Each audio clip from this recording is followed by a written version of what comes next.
Good morning, good afternoon, good evening to everybody all over the world. 7 billion people, seven continents: Antarctica, Australia, Europe, Africa, Asia, South America, North America. Very, very, very wide margin. Today, we have another very, very interesting guest, an erudite scholar. And today, we're also going to discuss about the country with the largest concentration of Black people on the planet, that is Nigeria. Today, we're also going to look at what the world portends for the third world. This guest has solutions. He has preferred solutions in the past, especially in the area of law, judiciary, and what have you. Today, we have our guest to be Professor Chidi Anselm Odin Kalu. Prof, welcome to Atlanta Discuss. Thanks a lot, Ade. Hope you're good. Yes. Thank you very much.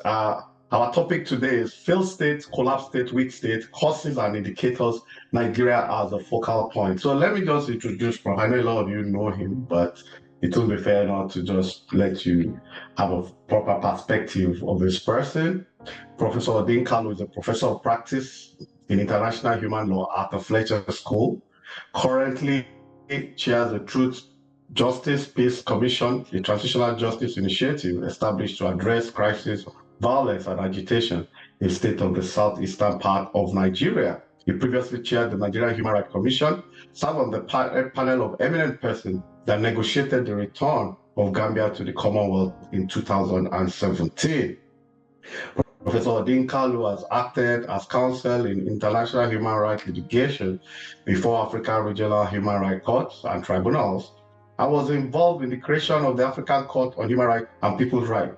He is associated with several advocacy initiatives for the protection of human rights, including International Refugee Rights Initiative.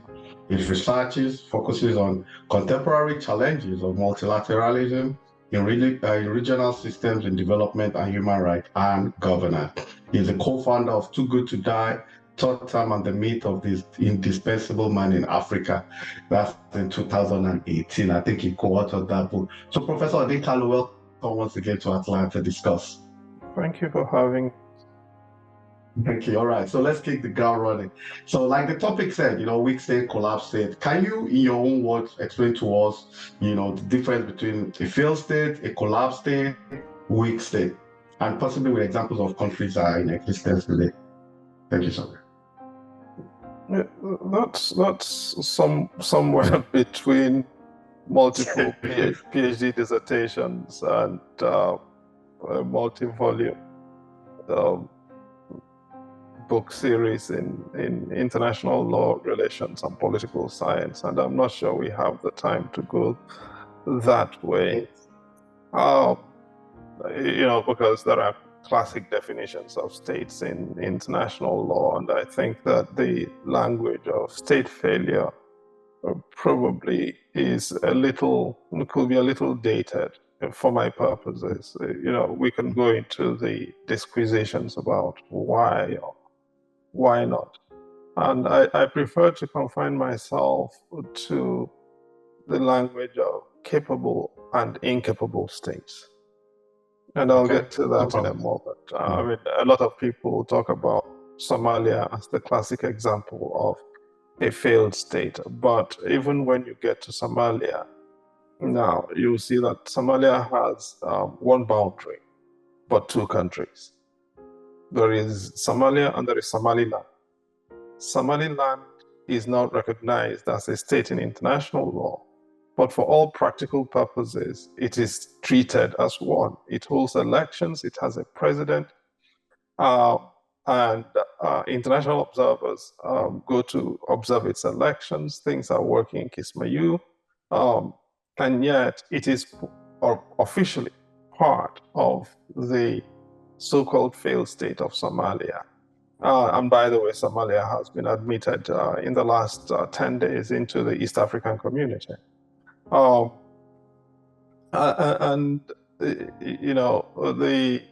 point is that there is a great deal of dissonance, in my view, between the language of political science and the practice of international law and relations. And I'm not sure that we are the forum where we square that circle or reconcile all those contradictions. But it is easy for our purposes to talk about state capability and capable states and incapable states.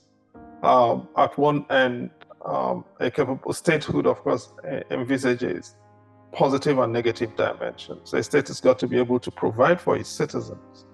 It's also got to be able to protect its citizens.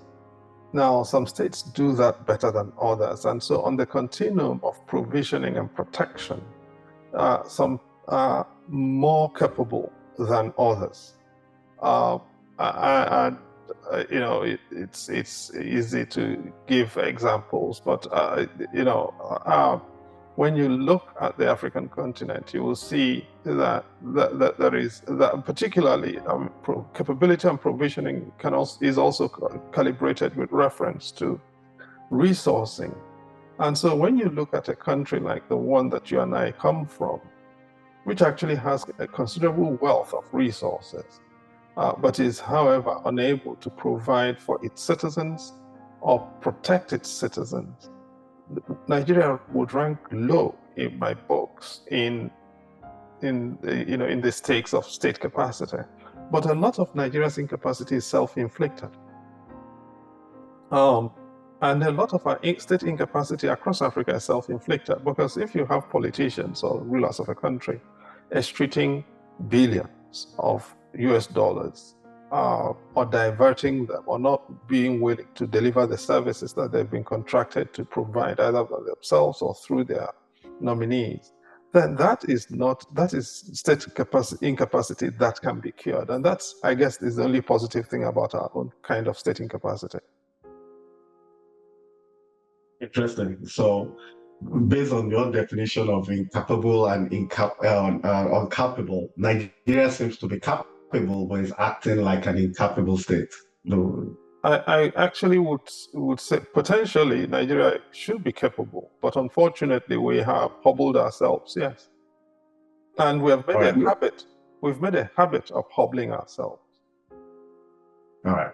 More than anybody I know, you have written a lot about the judiciary. You have a searchlight on it. You have a focal point on it. More than anybody I know, you've said so much about the injustices, the maladministration, in some cases, malfeasance in the Nigerian judiciary. Now, I know it's a little bit of digression, but the justices of the 60s, 70s, 80s, seems that everything keeps getting worse as the years progresses. How did we find ourselves in this situation? Because it does look like it's getting worse and worse. And from even what the Chief Justice said recently, it's like they don't really care, that they can't be blackmailed by mob, by social media mob, when a lot of the issues at stake are clearly glaring. Now my question is, how did we get into this? How did we come this far? I read something you tweeted recently. I'm not sure whether it was from you, but it was from a tweet from you that it wasn't from you. Somebody said the problem actually started when Jonathan sacked Justice Salami, and the Nigerian Judicial Council did not do anything about it. But I'm asking you, where did we get it wrong? I'm not sure it's possible for me to say, well, this is the moment where everything went south. And no, it didn't start with that thing between Justice Salami and the late Justice Katsina Allo, or the interference by Katsina Allo into the governorship election petition in Sokoto State after the 2007 elections. No. However, I think it's fair to say that there's been an increment of developments that have kind of added up to where we are. A major part of which is the onset of presidential politics, if you were to ask me now. But even before that, you see, if you were to go back to the First Republic, the civilians in 1963, the Northern People's Congress, when they lost Adegbenro Akintola, they adopted legislation to overrule the Privy Council, the decision that they'd lost. And they didn't just overrule the Privy Council, they amended the Constitution to outlaw appeals to the Privy Council and turn Nigeria into a republic. Of course, it was easy to turn Nigeria into a republic, but in the context of how they did it, it was quite clearly an effort to thwart the decision of the Privy Council. That was one development. Before that, actually, the Awolowo treason trial, treasonable felony trial, was another development because that case was supposed to go to Justice Dade Onyama. But they could not trust what Dade Onyama would decide because his reputation was that he was a very stubborn, incorruptible judge. So they sidelined him and sent it to Shode Indeshowemimo, and the rest is history. Okay? Now, you can keep going from there, the military overruling the decision in Lacomi's case, the 1969 decision with Decree number 28 of 1970, Federal Military Government Supremacy and Enforcement of Powers Decree, or indeed the firing of Justice Elias in 1975 on the onset of the Murtala Mohammed regime. And until then, no Chief Justice had been treated like that. Of course, he was only the second Chief Justice, but he was summarily fired. And they then went over above the heads of all Nigerian judges to get Danley Alexander, who at that time was actually an expatriate in what was then southeastern Nigeria, southeastern state, currently Cross River and Akwa Ibom states, naturalized him and made him Chief Justice. So you had a progression, but a major landmark in my view was the 1979 presidential election adjudication, when the Chief Justice then, the late Justice Fatai Williams, leaked the decision of the Supreme Court days ahead of the decision to General Obasanjo, who was the military head of state, because Obasanjo was afraid that the Supreme Court was going to overturn the election, which meant that the 1st of October handover date and all his invitees were going to get unscrambled, and that was going to be a major egg on his face. So he pressured Fatai Williams to leak the outcome of the deliberations by the Supreme Court panel. Now, you've got to understand that there is nothing supposedly more confidential in judicial decision-making than the deliberations of judges on a panel, particularly on of that magnitude. And the fact that it was leaked began a cascade of developments that has seen politicians and people in power put pressure on judges. I mean, nobody, of course, is saying that Fatai Williams misreported or collected money. No. But that act of leaking the decision started off a process that has, in my view, got us to where we are now. And of course, so a major factor in my view is the involvement, the deepening involvement of the judiciary in decision-making as to who wins and who loses elections. It seems to me that is really the centerpiece of what got us into this mess. Interesting. Now, do you think we need a constitutional amendment along the line? Because from most of the people I've spoken to, they always say, okay, yeah, our constitution the current 99 constitution starts with we, the people of the Federal Republic of Nigeria, blah, blah, blah. Now, when did we, the people, ever write a constitution? More so when we look at countries like India, which of course has a lot of similarities with Nigeria, Commonwealth of Nations, multi-religious, multi-ethnic, 1 billion plus, now the most populous country in the world. I mean, arguably the most volatile democracy, but they don't have a record of coup. And people say, oh, look at the Indian constitution, it's sacrosanct, and Indira Gandhi was assassinated. In typical Africa, that would have been a recipe for coup. Rajiv Gandhi succeeded his mother, he was equally assassinated. India has been stable all the while because the constitution covers everybody, all ethnic and religious groups, despite their shortcomings. So do you think a constitutional reproach might be a panacea for Indians really? I mean, to answer your question directly, I don't think that amending the Nigerian constitution, however we want to amend it, would necessarily be a priority in my books, because You can amend it as often as you want and as deeply as you want. If you're not willing to respect the letters and the spirit of the Constitution, it's not going to work. And if you have people who are committed to making sure that the Constitution is subverted, no amount of words will, and no amount of exercises will get you there. Of course, the point about there not being, a Constitution ideally should be preceded by a consensus. I mean, speaking about India, well, the partition took place in 1947, but India only enacted its constitution in 1950.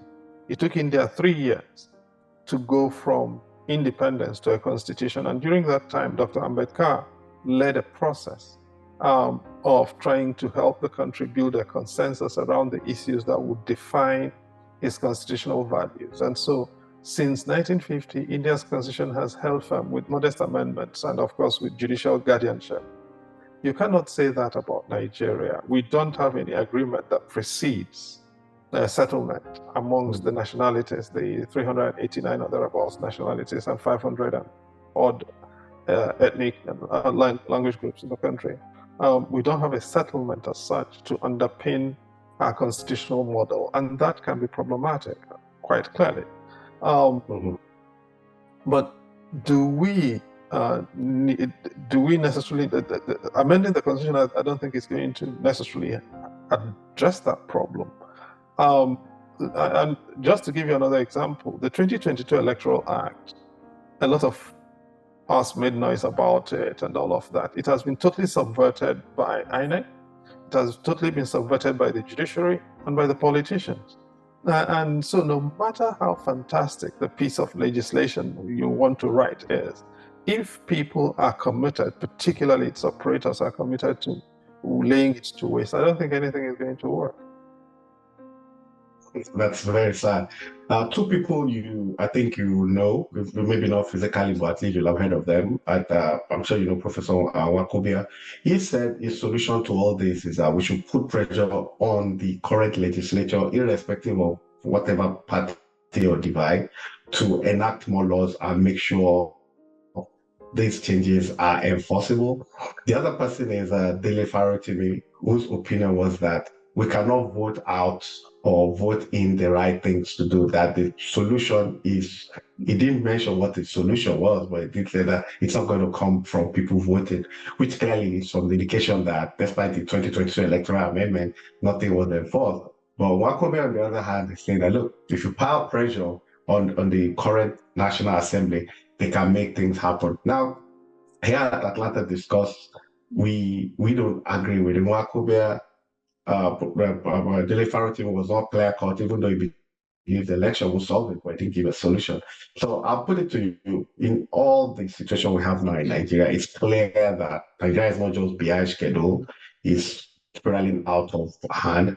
What do you think, what do you prefer as a solution out of all the current situations? Is there a way out? Well, people voting, of course, will not solve the problem if the votes don't count and if the votes are not counted. That's the first thing. So counting votes is important. And a democracy at the end of the day is about counting and creating the capability to count. And what do I mean? Democracy is all about counting. Number one, you count your people. That's called what? Census. Census, true. Number two, you count your money and your commonwealth. What do you call that? Public accounts. Public account. Number three, you count the votes of your adults. You call that what? Elections. Elections. What is the relationship between these three schemes of counting and accounting? You acquire legitimacy through the vote, to rule through the votes. And through that legitimacy, you administer your public accounts for the benefit and in the name of your people. Those three are organically related. In Nigeria, because counting and accounting is so central to democracy, as an elite group, we have decided to subvert all those three fundamental anchor foundational tenets that underpin a democracy. So none of them works. And then, to make it worse, we make sure that the judiciary writes all of that subversion into law. And that is why I'm very focused on the judiciary. Now, it's no use if you were to count votes right and get everything right, and then the judiciary will give you a different outcome. I'll give you an example. A lot of people focus on what is happening now in Kano and in Nasarawa and in Jigawa and in Plateau State, which is probably the biggest crime scene of all in all of this judicial crime scene. That's Plateau State. But I want to go back a little bit. In 2003, in Anambra South, after the elections, the person who was declared in the Anambra South senatorial election was a businessman, a member of the House of Representatives called Nicholas Ukachukwu. I remember it. Now, administratively, that outcome was changed by INEC in Abuja, removing, after the result had been announced and votes had been counted and had been declared winner. INEC administratively changed the outcome, removed his name, and put the name of Ugochukwu Uba. Ugochukwu Uba was the eldest brother of Andy Uba, who was Obasanjo's major domo in Aso Villa at the time. And Ugochukwu Uba, so Ukachukwu sued because the Electoral Act was very clear and remains very clear. You cannot administratively change the results of an election except through an election tribunal. So Ugochukwu Uba went to the election tribunal to validate the declaration that he had won the election. And he won at the first instance tribunal. Then he gets to the Court of Appeal, and two justices of the Court of Appeal, Justice Opene and Justice Adeniji, collect 27 million naira, 15 million for Justice Opene and 12 million for Justice Adeniji, and hand in a decision that it was okay for INEC to change the results the way they did administratively. Ugochukwu Uba ended up going to the Senate. Nicholas Ukachukwu wrote a petition to the National Judicial Council, which found as a fact, so I'm naming the sums of money because the National Judicial Council found as a fact that these two judges, justices of appeal, collected 27 million naira together, plus two different houses in order to reach that decision. So they found that as a fact, recommended their firing. They were fired from the judiciary in 2005. But Ugochukwu Uba never left the Senate. He continued to serve in the Senate and finished in 2007. Now, that is the kind of thing. If the judiciary is going to be doing this kind of thing, what chance does anyone stand? That is why, for me, the real crime scene and the real mob, and I like that, unlike those of you who are complaining that the Chief Justice used the word, I love the fact that he used the word mob. And the mob he was talking about is like the mafia, like an organized crime ring. And the organized crime ring here is the judiciary. That is why it is important for us to break up that organized crime ring, because if we don't, no amount of energy we invest is going to be successful. And now you see what is happening. Kano people have chosen whom to elect. The judiciary wants to impose their own choice on Kano. In Plateau State, where the president of the Court of Appeal comes from, Court of Appeal, who comes from the same place as the immediate past governor of the state and who is the state leader of the ruling party, they have judicially collected all the seats that they lost. Every seat has been collected by the APC, by majorities of panels of judges. That is beyond criminal. INEC is not even that bad, and the Constitution is not that bad. So that's where the problem is, in my view. I may be overstating it for some people, but this, for me, very clearly is the problem. So how do we survive this judicial mob? You see, traditionally, lawyers will clothe the judiciary with mystique. I mean, from the way they dress, the way they speak, They speak Latin. I'm sure most of them don't understand the Latin they talk, but they speak Latin anyway, right? And they speak all these things like wheretofore, heretofore, wherefore, and they bamboozle And so on and everybody. so forth. Yeah. Exactly. They bamboozle everybody and make it look like they're really profound characters. And then they're dressed up in all that mystique. And then you've got the doctrinal protections. So they tell you that this is sub judice, you're not supposed to talk about it. Meanwhile, they're collecting money and talking about it all the time. Now, all that mystique we've got to destroy. That's the first thing. Because that mystique actually was underpinned by an implicit bargain, which was what? The judges will behave properly, and in return, we respect them as they behave properly. But if they are no longer behaving properly, and if they are grabbing prerogatives that belong to citizens, because it is not for judges to decide for us who will rule us. We are the people who should determine who rules us. But because the judges have decided to take that away, it seems to us we've got to aggressively go at them and get it back. That means break down all of that mystique and politicize the judiciary more. By politicizing it more and they begin to feel the heat, maybe they will step back, and as they step back, we'll then retool that theater of governance. If we can retool that, we stand a chance of making progress. We're now going to do there are one or two things we need to amend. That's true. For instance, if you asked me, the first piece of thing to amend will be the part of the Constitution dealing with the Supreme Court. Because the Supreme Court is where everything now goes to die, and that's where every mischief happens. And that is where I will begin, because it's possible with the disaffected politicians to get consensus on amending that part of the Constitution. We do that, get that together, and then drive the rest of amendments that need to happen. If I understand you well, are you asking for more active citizens' participation in how the country is being governed? Because it does look like a lot of Nigerians have indicated that. Not just how the country is being governed, how the judiciary is raping the country. Not true. You see, senior advocates will tell you, oh, you're not supposed to get involved when a case is in court. Nonsense.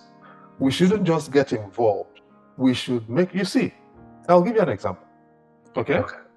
In 1983, the two most egregious sites of electoral crime scene were Ondo State, Omobore and Ajashi. I remember that. And Old Anambra State, Ono and Wobodo. Now, in both theaters, the NPN robbed an incumbent.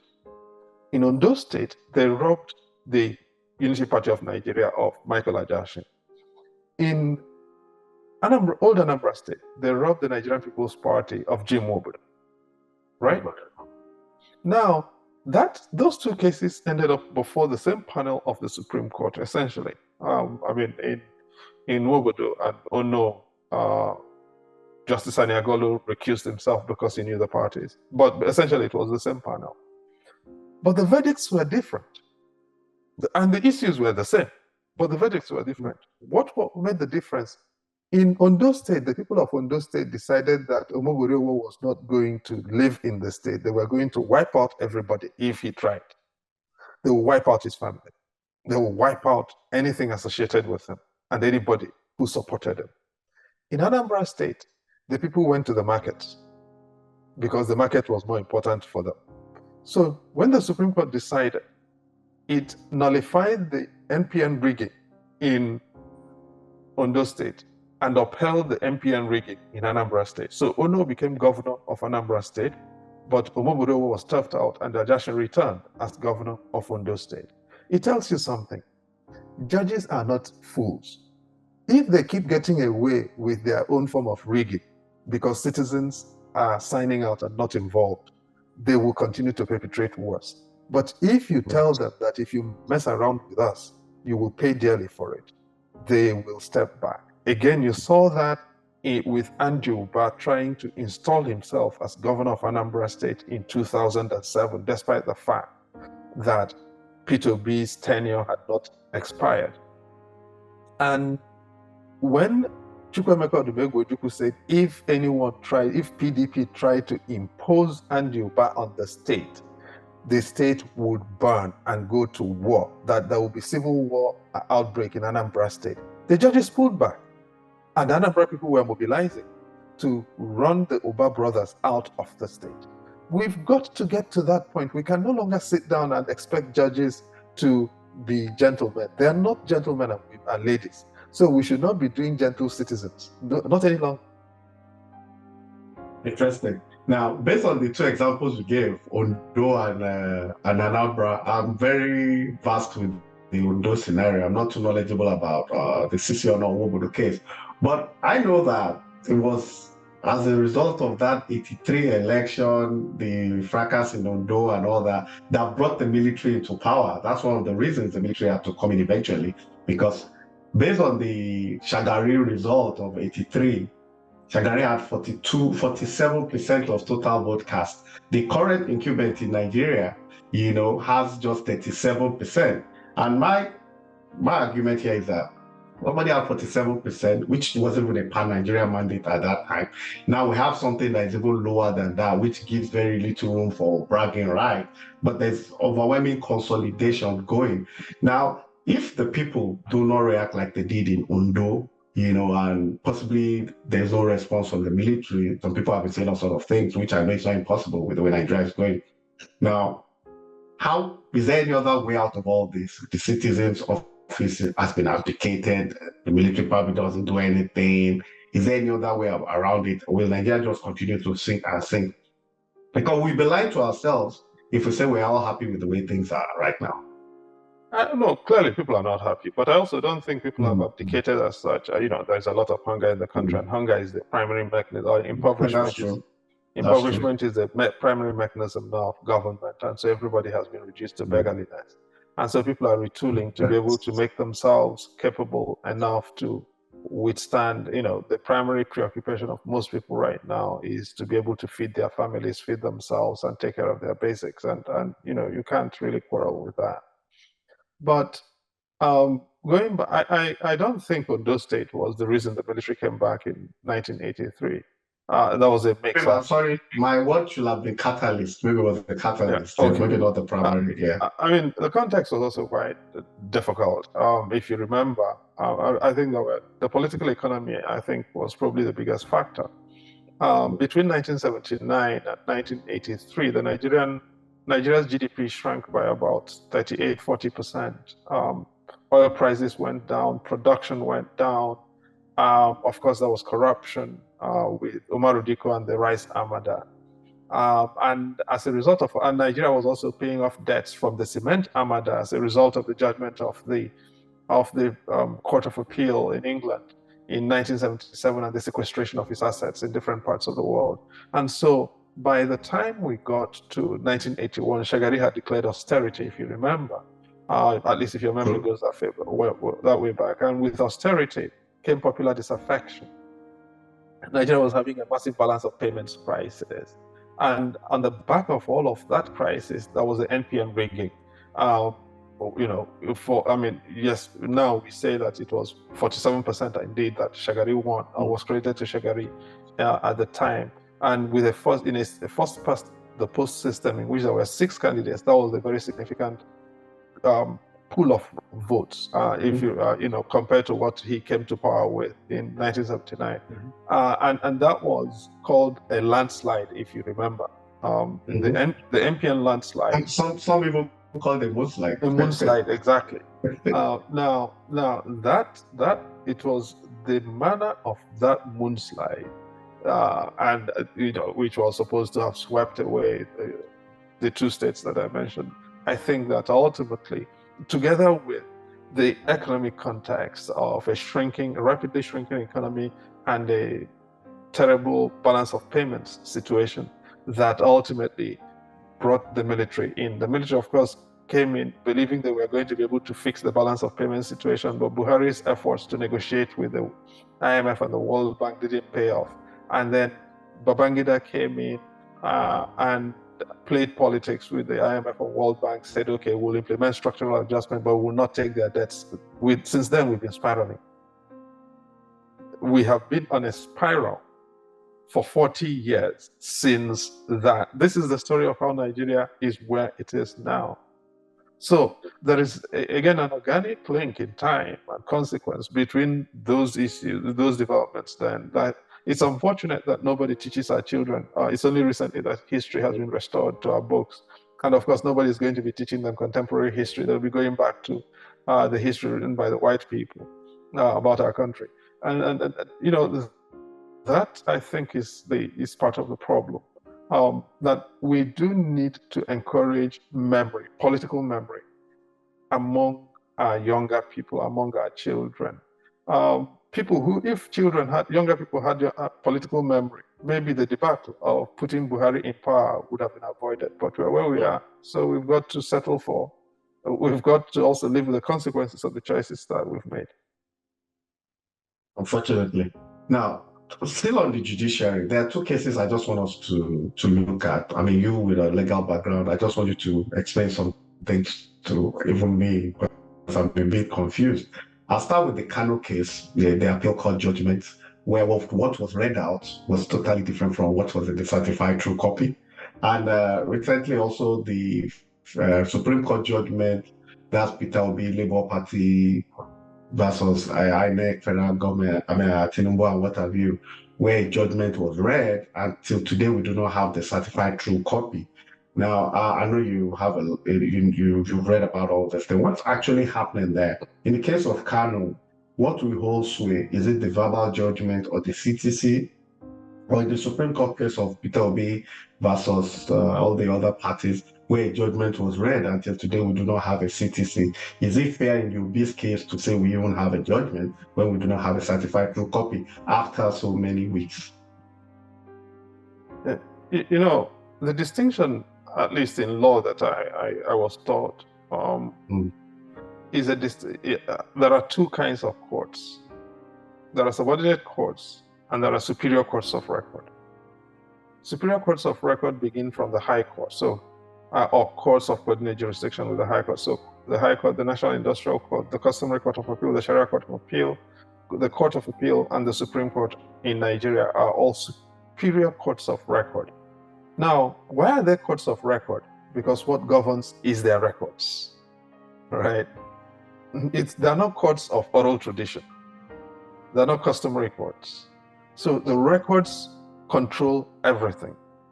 And so even the mere suggestion that there is a discrepancy between what the court says and what is in its record is itself a problem, because there shouldn't be any. But if there were to be any, it is the records of the court that prevail, full stop, because it is a superior court of record. And everything in the Court of Appeal is done by record. And it's not difficult to kind of intuit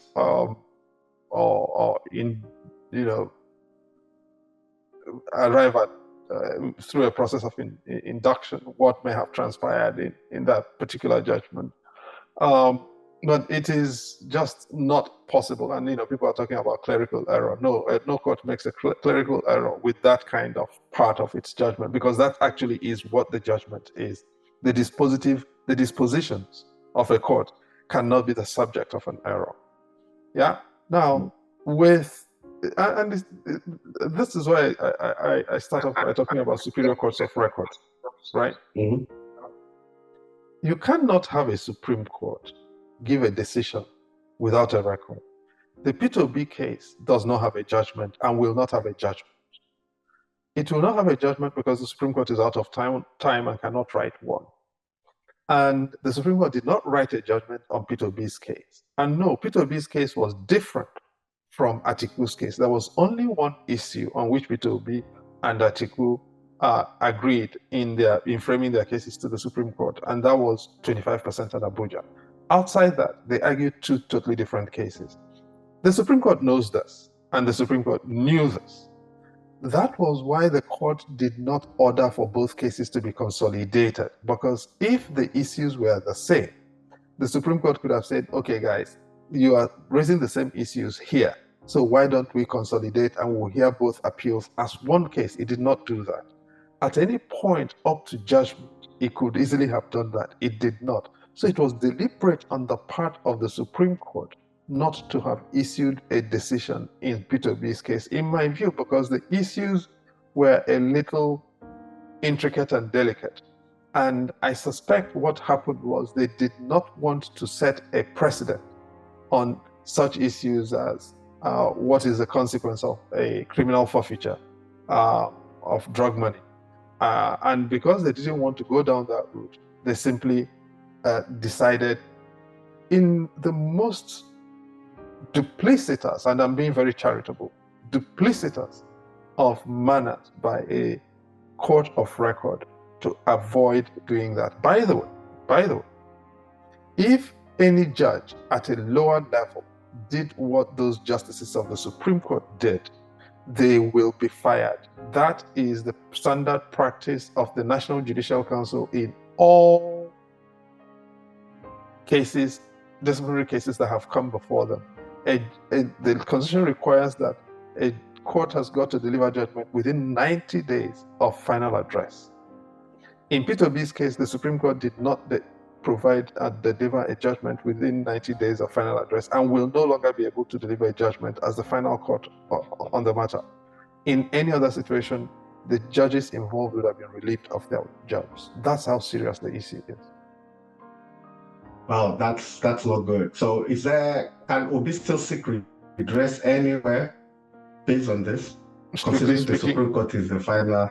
Strictly speaking, he can petition the National Judicial Council alleging judicial misconduct, grave gross misconduct by the justices who sat on the case, or he can also, presumably, apply to the Supreme Court for a review, so that at least they write a decision, grant themselves an extension and write a decision. But I don't think they're inclined to do that. Oh wow, Prof, is Nigeria a failed state? As I said, I really am not inclined to get involved in that in that categorization. But I think Nigeria's leadership has wound the country into the path of an incapable state. When you look at what is happening, people get abducted. In a capable state, you make an effort to find your citizens who have been abducted within their own territory. But agents of the Nigerian state who are responsible for that will tell you to go and pay ransom. And actually, when you bring the money, they will take commission of the money, of the ransom money, very often. Okay? Now, that tells you there is state in voluntarily induced incapacity. And it's this, whether you go to hospital, people who are supposed to treat you take bribes in order to treat you, and there are no consequences. You go to the presidency. If I want to see the Nigerian president today, I give a bribe. I will see the president today or tomorrow. I'll be slotted into. It's a question of how much I'm prepared to. Am I willing and able to pay what the people who need to slot me in want to collect? So if I want the minutes of the Federal Executive Council or Executive Council of the Federation today or tomorrow, I can give a bribe and I collect the minutes. That is state incapacity, and it's voluntary.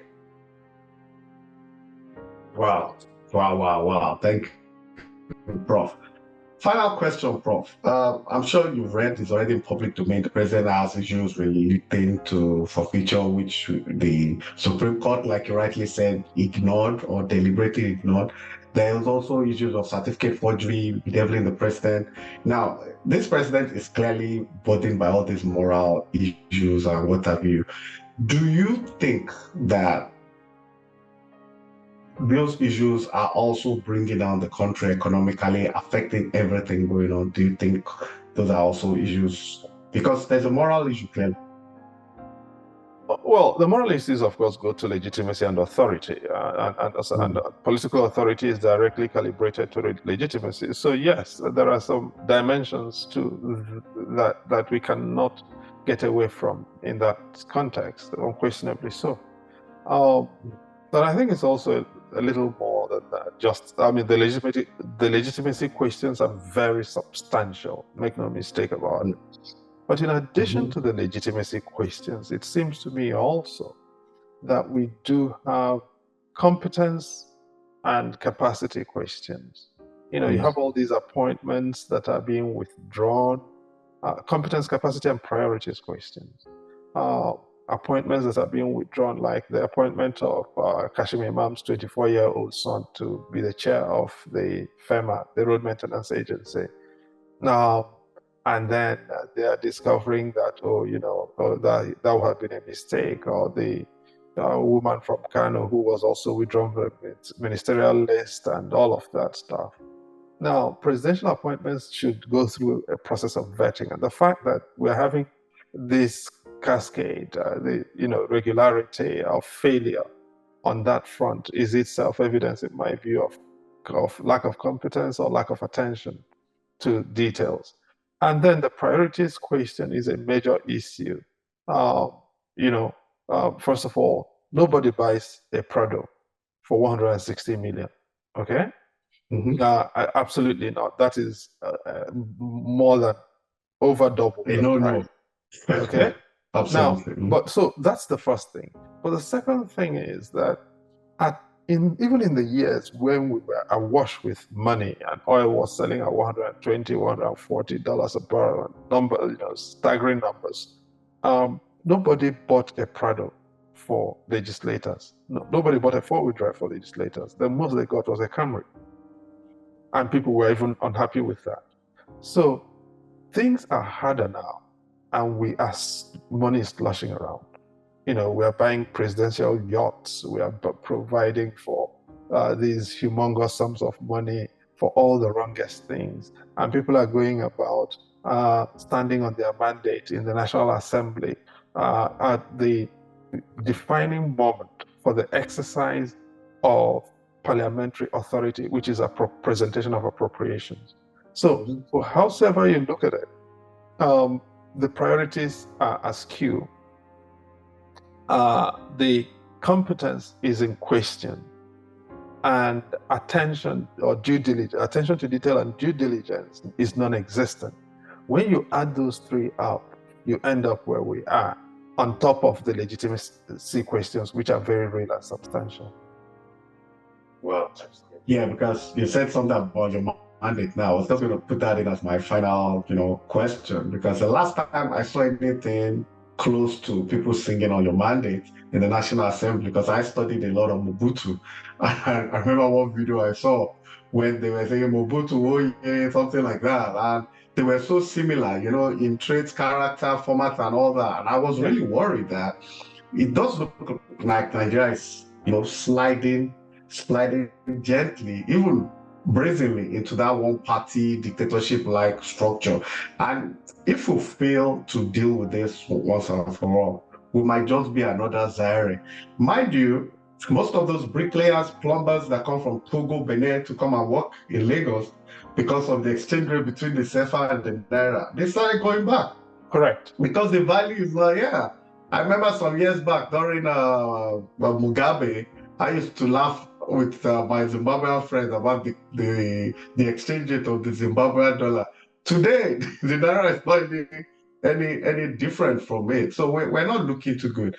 If we slide into a one-party state, is that not total recipe for anarchy, Prof? We don't have too much time from the way I see it. We are spending about 98% of all income to service debts today. No, I think I agree with you. We don't have too much time. But it doesn't look to me as if Godswill Akpabio is interested in hearing that. And many of the legislators also don't seem interested in hearing that. But they're going to hear it very soon. And neither you nor I can say when the moment will come when they will hear it. But I'm certain about one thing. They're going to hear it, and it's not going to be pretty. Interesting. We have been talking to Professor Anselm Chidi Odin Kalu. He's been our guest, a fantastic guy, erudite scholar, human rights activist. And like I said before, I don't know anybody that has done as much research on the Nigerian judiciary as you have. Thank you for your time. At Atlanta Discuss, what we do, we embrace all facets of humanity to disseminate the truth, irrespective of whose ox is God. We embrace IT, sport, politics, have faith-based issues. We just don't shy away from the fact. We bring people that are close to power, people that are saying honestly. So, Prof, thank you for coming. I'm sure we're going to invite you again, possibly if something good happens in Nigeria. Right now, it's just bad news galore. We're not very happy. The nation with the largest concentration of Black people in the world is not doing very well. But, Prof, thank you for just creating that time for us, and we look forward to having you again. Do you have Thanks a lot. any parting words for our viewers before you go? Oh, my attitude is we can't give up. We can't. Despondency is not an option. This thing is a marathon. It's not a sprint. And reversals do happen along the path of nation building. And we are going through a spurt of reversals now. But in every reversal, there is also an opportunity. And it's for all of us to work hard at creating, seeing the opportunity, preparing and seizing that opportunity. The people who are destroying the country don't sleep. That means we also need to stay awake a little bit and be a lot more vigilant than the people who are trying to destroy the country. But I'm fairly optimistic, as I said, that something is going to happen and it's not going to be pretty. But we've got to get ready when that spark comes. Thank you, Professor Chidi Anselm Odinkalu. Yes, at Atlanta Discourse, we agree with you. Something must and will give eventually. When we don't know, but it's just a matter of time. History supports it, the fact supports it, nothing lasts forever. So to our listeners, thank you for your loyalty. To our viewers in all the 7 continents of the world, we'll say thank you. Thank you, Prof, once again. It's going to be a wrap there. Next week, we'll come to you with another very interesting topic. Bye. God bless you all. Bye.